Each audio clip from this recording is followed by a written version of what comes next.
A long time ago in the animal kingdom, tortoise and dog were very good friends. They did everything together so much that other animals even envied them. The dog was very hardworking. He had the biggest farmland and barns in the kingdom. The tortoise, on the other hand, didn't have a single farm. He enjoyed being friends with the dog because he could eat all that he wanted from the dog's farm. He was so happy that he didn't have to work for any reason, since he could get everything he wanted from his friend, the dog. The dog usually planned ahead for the festive season so he could give out from his farm to the poor in the kingdom.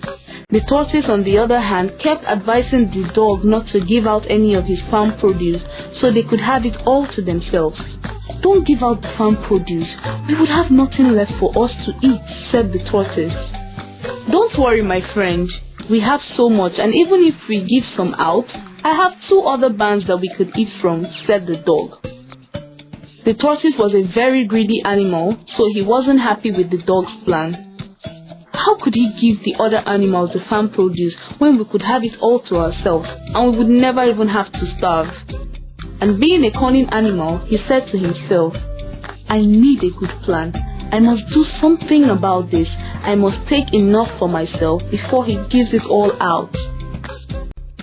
A day to the festival in the animal kingdom, the tortoise woke up early to go to the barn and steal as much yams as he could.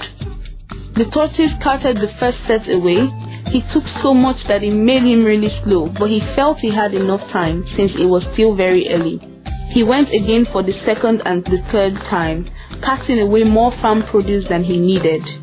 Unfortunately for him, on his 4th trip to the barn, while packing all the big yams, he heard the voices of the animals. They were awake and so close to the barn. He knew there wasn't enough time to make an escape, so he climbed up the roof of the barn. On arriving at the barn, the dog saw the animals gathered.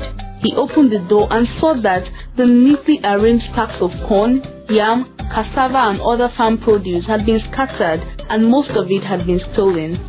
The animals kept whispering to themselves, "Who could have done this? Why would anyone steal from the dog?"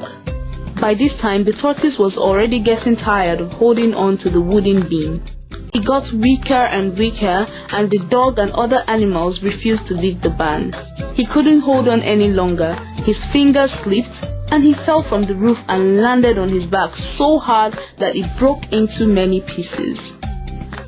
The dog and other animals were shocked to see that it was the tortoise, who was a close friend to the dog, that stole the produce from the barn. The dog was so disappointed in his friend, but he still helped him fix his back. The animals took the tortoise to the king, and the king, after hearing the offense, banished the tortoise. "We have no use for greedy thieves in our kingdom. Leave this kingdom and never return," said the king. The tortoise was so ashamed, he covered his face and fled the scene. I sure hope we have learned that it is bad to be greedy. Greed can lead us to do terrible things like steal, lie, and cheat. Let's learn to be content with what we have.